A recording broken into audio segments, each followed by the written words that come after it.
Happy New Year. Welcome back to my channel, Chantal's Lupus Journey. Today I'm going to discuss with you all how I dealt with the news at the age of 10, knowing that I was sick, but had no idea how my life would change with this disease called lupus. So as you all know, at the age of 10, as I've told you, ending of 91, shortly after my grandfather passed away, I ended up getting very, very sick. And I was rushed to the hospital after my grandmother and my uncle discovered I had a massive nosebleed. And that is where the doctors had let my family know that I was extremely ill. After hearing the news, they had a hard time diagnosing me. As I've said, it took them almost 2 years to come to the conclusion I had lupus.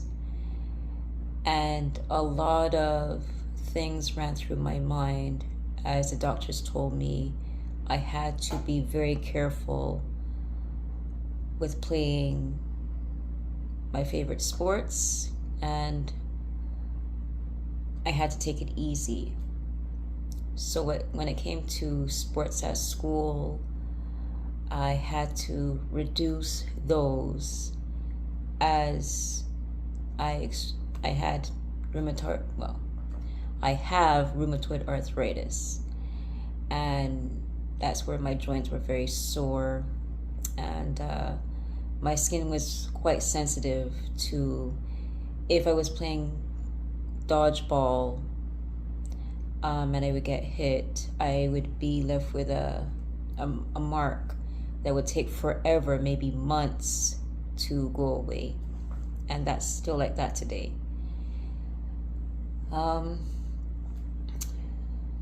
My family alerted the school that I would be tired in class, and that the doctors are trying to find out what's going on with me.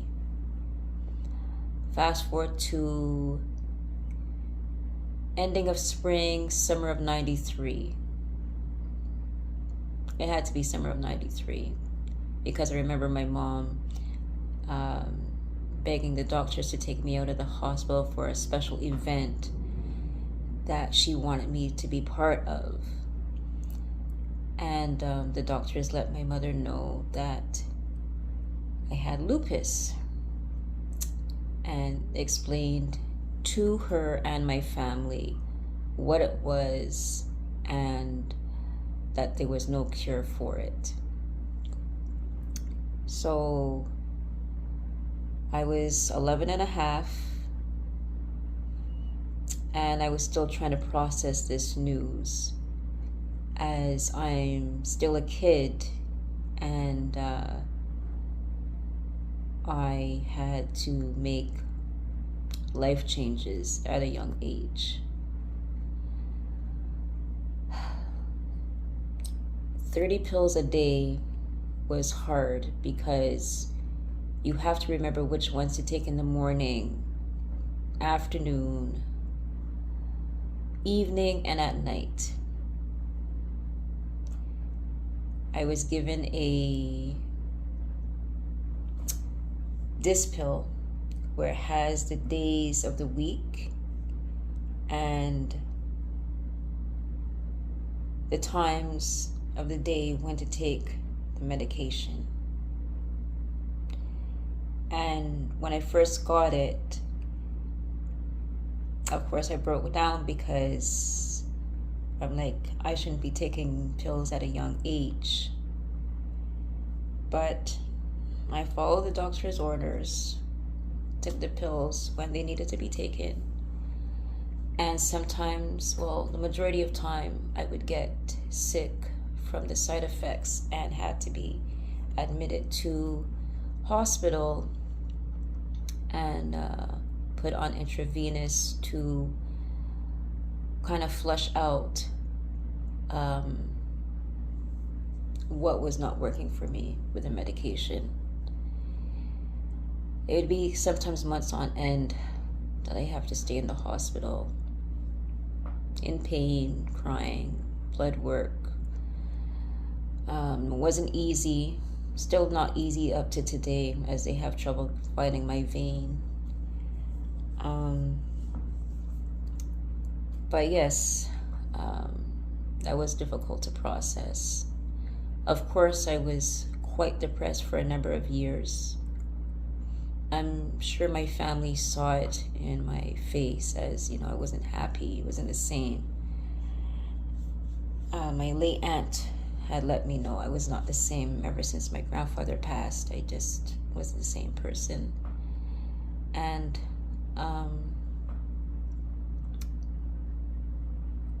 when I wanted to go out, I couldn't go out because I was too tired. I needed to stay home and rest. Couldn't play with my friends at the park anymore. Again, too tired. In pain with my joints from the arthritis. I believe the neighborhood friends would ask my sister, because we were always together.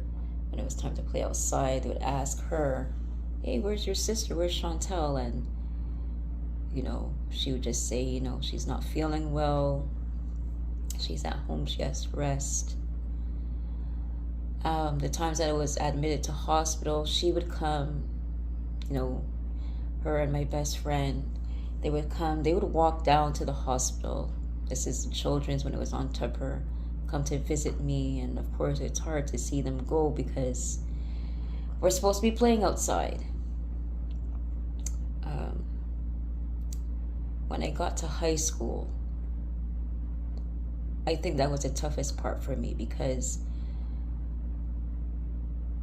as I'm educating you guys with this, lupus has many faces, 1,000 faces, and I went through several phases that I will show at the ending of this video.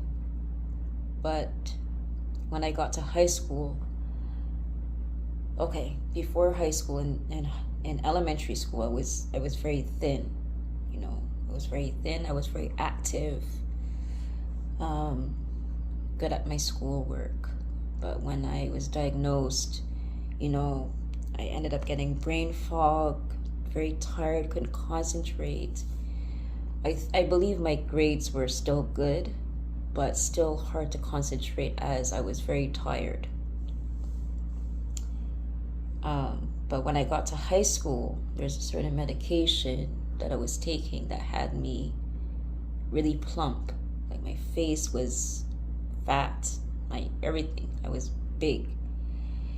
And it was to the point that I looked unrecognizable. And some of the students that I went to elementary school, well, let's see here now. After elementary school, I went to Royalville. I didn't go to the high school that all the other kids went to in my neighborhood that I went to with elementary school.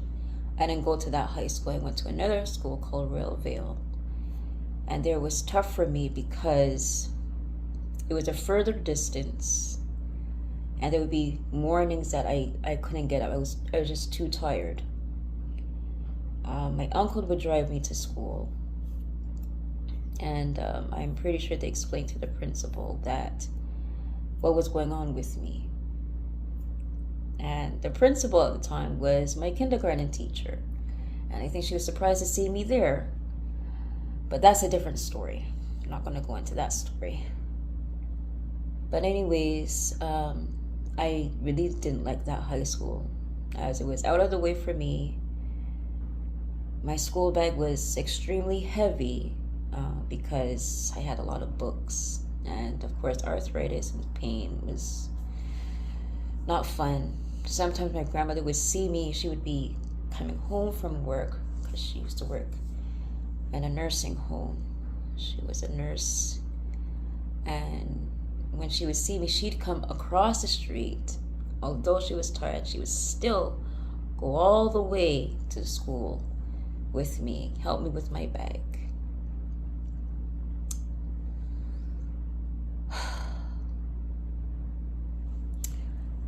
I think after a year or two, I begged my grandmother. I told her,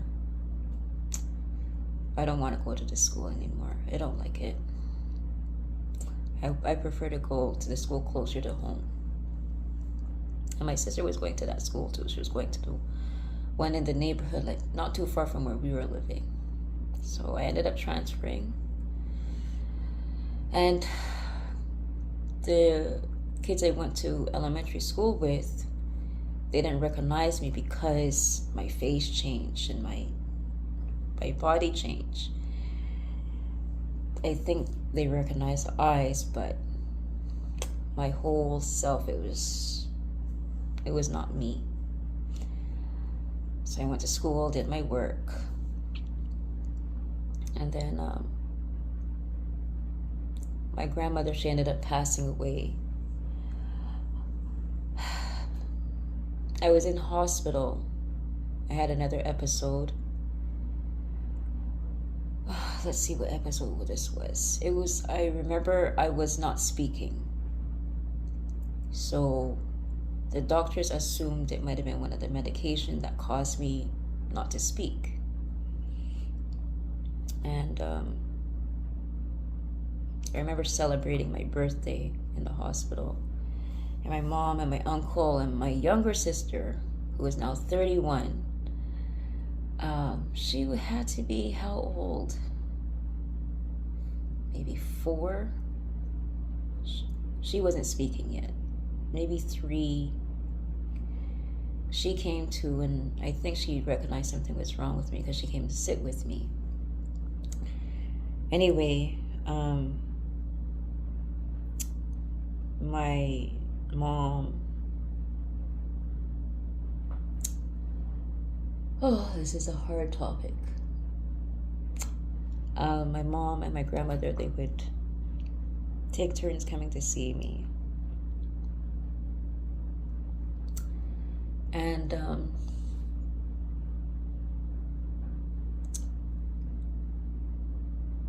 there was a day that my grandmother came.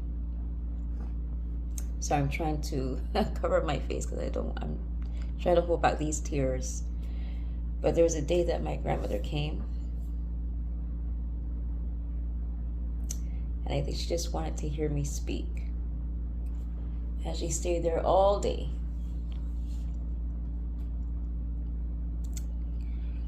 And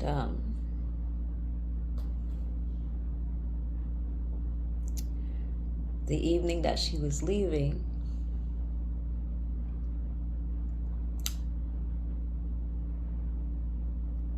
the nurse, I walked to my door, to my room, and the nurse had told her that her speech, it was slurred, like, you should go to the hospital and get checked.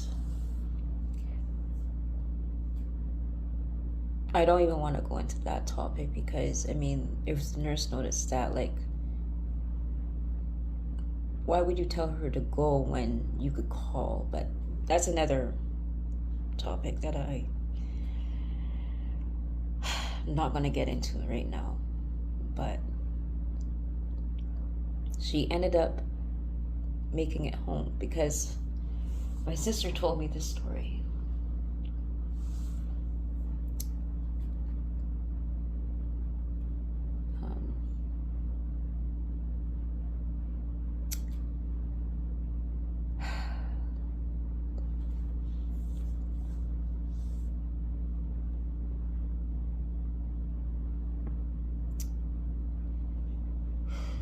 Okay. Anyway, she ended up going to the hospital. And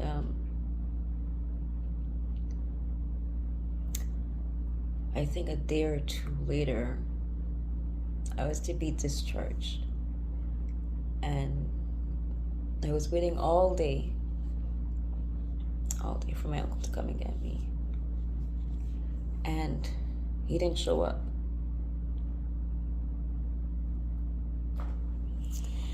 And the nurse said to me that she said something to me. I don't know. I can't remember exactly. She said something about something came up and they'll come tomorrow. And the following day, my uncle, my mom, and my sister came. And I noticed all of their eyes were like red.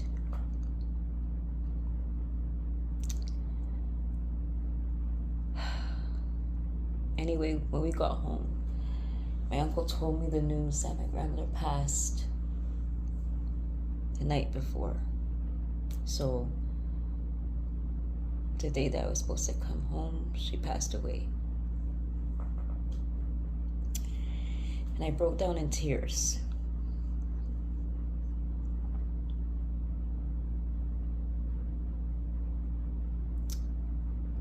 And so I was 15. So for about close to 2 years, I stopped going to the hospital. I stopped getting seen. The doctors kept refilling my prescription, which is surprising. But I remember, I think at 17, I think I went a few times, but I didn't go all the time. And I think at 17,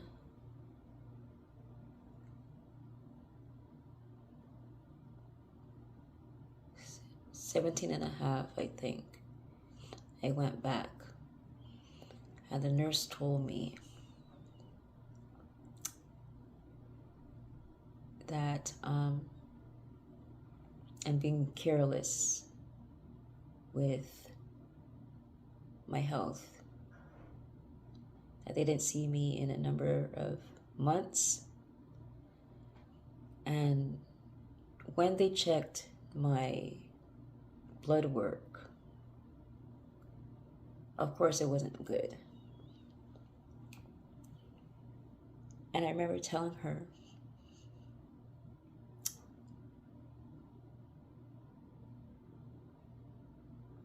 I lost my grandmother. And I didn't know how to continue as she took care of me.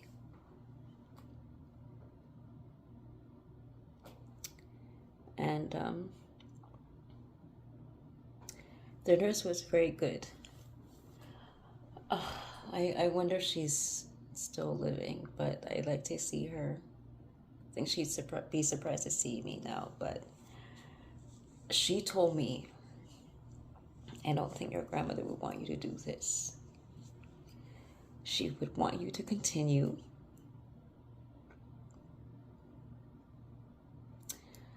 and get stronger again.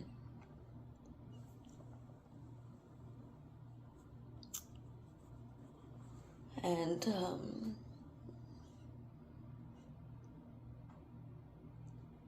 I said, I think so too. I was really depressed, more depressed when she passed, because I said she knew what to do when it came to my health.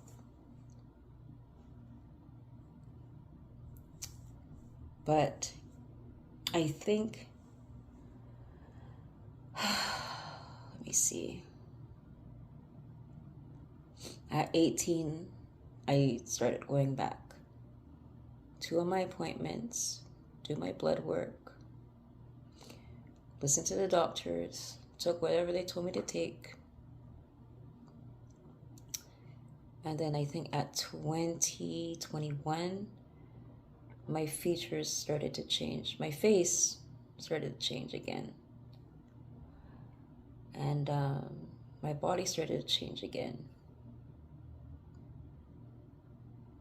Still listening to the doctor, still going to my appointments. Now, 2008, I had another episode, and I was admitted for almost a year in the hospital. I had to do some rehab as I lost my speech, my mobility, and my hands, my legs, everything. Had to retrain my body again and like how to take my medication again, learn how to speak.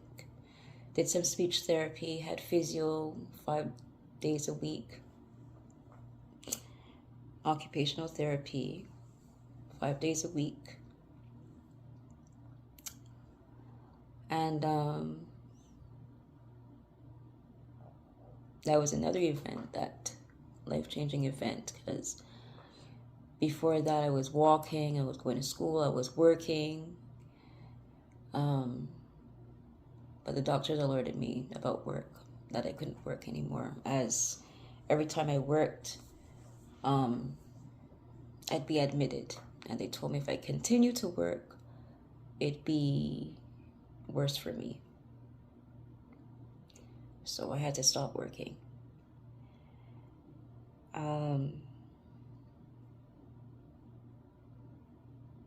Still depressed. I try to hide it. So that's at 21. No, 21 I started to change my features. I think it was 25, 26, 27. That's when I was admitted for about a year. When I turned 30, I think my features changed again too.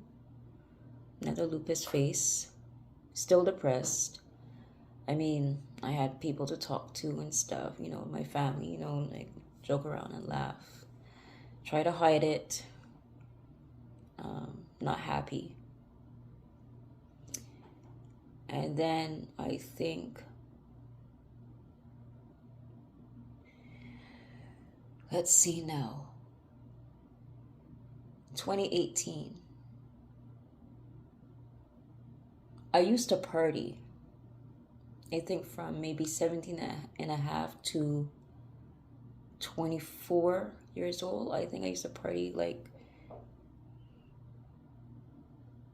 Thursday, Friday, Saturday, and into Sunday, because I used to go to an after hours club on Saturday night, Sunday morning. So I did that for a number of years. By myself, never went with anybody. Sometimes I would go with a few friends, but mostly it would be by myself.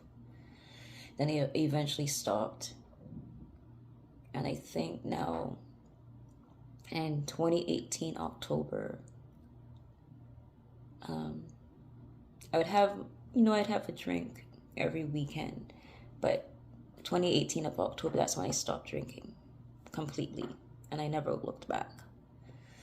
And I started to take care of my health more. Started to go to the gym. I started doing that in Toronto, I think in 2015, started going to the gym. And, but in Toronto, no, Montreal, I started going to the gym, yes, in 2015. And then in Toronto, I continued, started eating better, went from skinny to muscle, putting on weight, trained myself, because I learned from my trainers in Montreal, Rowan and Romeo. 2 trainers I had. They didn't have no sympathy on me whatsoever. But anyway, I thank them very much, because I learned a lot from them. I trained myself, learning what they taught me. And then when I moved to BC, that's when I started doing more with myself, doing more research on how I can get better. Started feeling better about myself, slowly getting out of depression. Um,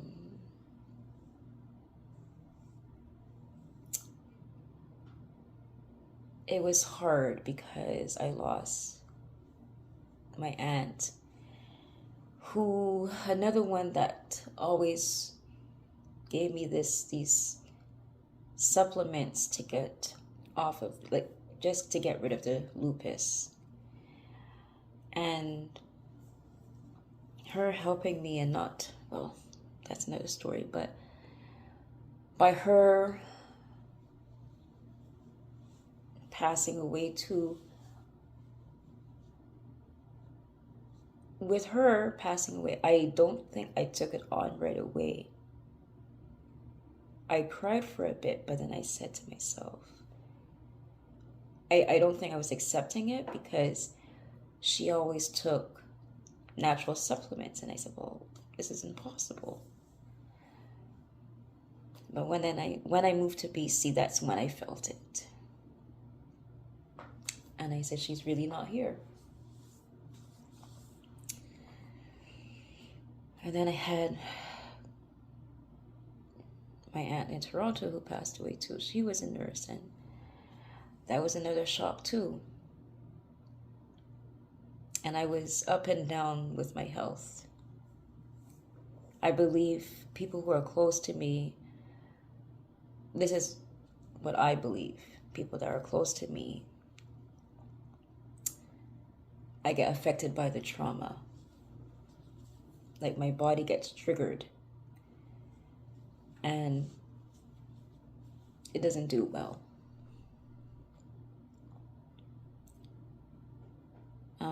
But when I got to BC, that's when I started doing more research on myself and taking care of myself a lot better. And like I said earlier, coming out of depression.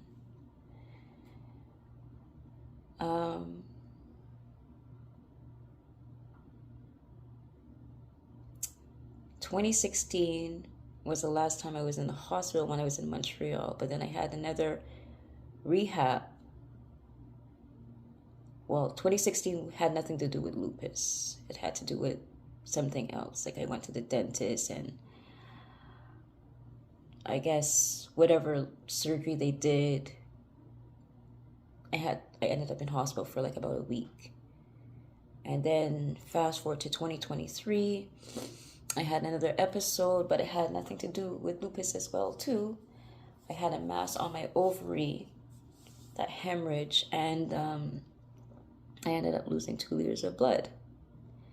Now, with that episode, lupus ended up coming into play because I was in hospital for more than a few days. And then by being around germs and doctors dealing with other patients, it's not good for me. And blood disorder came into play too. Organs were failing. I had sepsis. And that episode was difficult for me because I really felt like giving up. I was in a lot of pain. I was frustrated, went back to depressed, crying almost every day. And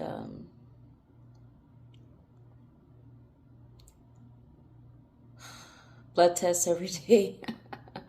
I don't know how many times they had to try and find a vein to put like intravenous. I had on the left arm, I had on the right arm, I had like something on the forearm and on my hand.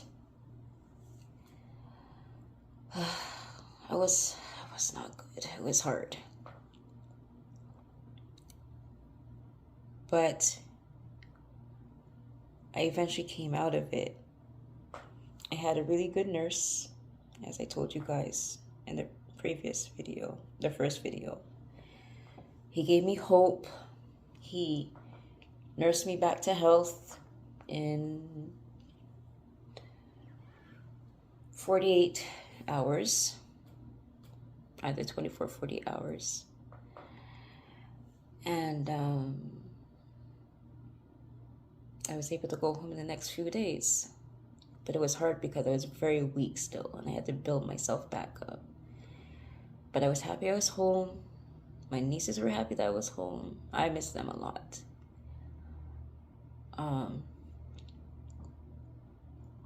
I think that's the reason I was crying, mostly. Because I'm always around them. So that was another episode. I went into depression again. And then when I started building back up, I started coming out of it slowly. Now my sister and my brother-in-law is going to see this video, and I think they had an idea, but they're not going to talk. They would never tell me about it, but with this video, when they see, they're going to probably say, hey, yeah, well, we had an idea, but came out of the depression slowly. Started the gym the following year, back in January. And I don't know where my energy came from, but I was able to push the sled. If you guys don't know what it is, it's like this kind of, it looks like a sleigh. You put weights on it and you push it. And I was able to push, I think more than my weight. Maybe, I think it was like 150 pounds I was able to push. And that was on my first day back at the gym. And I would go back to see the surgeon that also saved my life. I would go back to see him to see how I'm doing. Scar tissue, he told me it's going to take a while because my body takes time to heal because of what I have. So I have a lot of scar tissue because I lost a fallopian tube and an ovary. They couldn't be saved because of the amount of blood I lost. And but all in all, I'm doing well. But today's video was basically how I took about the news when I was first diagnosed. See, I was a kid and I didn't know what was going on with me. I was just really sad and depressed because I couldn't do what I like to do anymore. The doctors warned me. And also when I was diagnosed with a blood disorder too, that's shortly after my grandmother passed away, that too can do a lot of things either because I have a blood disorder. I have to watch what I eat because I'm on a blood thinner. I have to watch the vitamin K intake.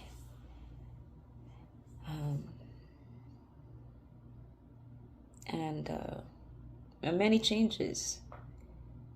I had to do a whole life change because of the diseases I have. And it was really difficult because it's something that I didn't know how to do. But I'm doing it today. Not depressed anymore. Still I'm in pain every day. Every day I'm in pain. I don't show it because now I'm like used to it. I don't take anything for pain because, you know, those painkillers they're not good for you to take all the time.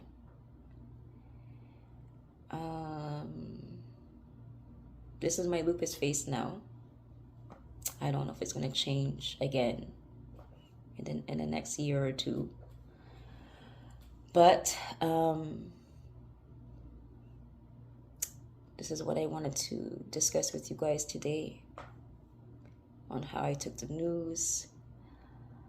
I kind of went off track when it came to my grandmother, but she was a big part of my life. She was there. She took care of me since I was born. I mean, my mom was there too, but my grandmother did a lot. And when I was sick, she was always there. Always there. It was just really hard when she passed. And it took me a while. Still, you see, as I still talk about it, you know, it's hard. So, but I believe I know she's looking down on me and she's proud of me. From 30 pills a day to now 4. I think she's really proud of me now. So, and my grandfather too. He was a big part of my life too. So, I thank you guys for listening to my topic today on how I took the news with getting lupus. And I will see you guys soon.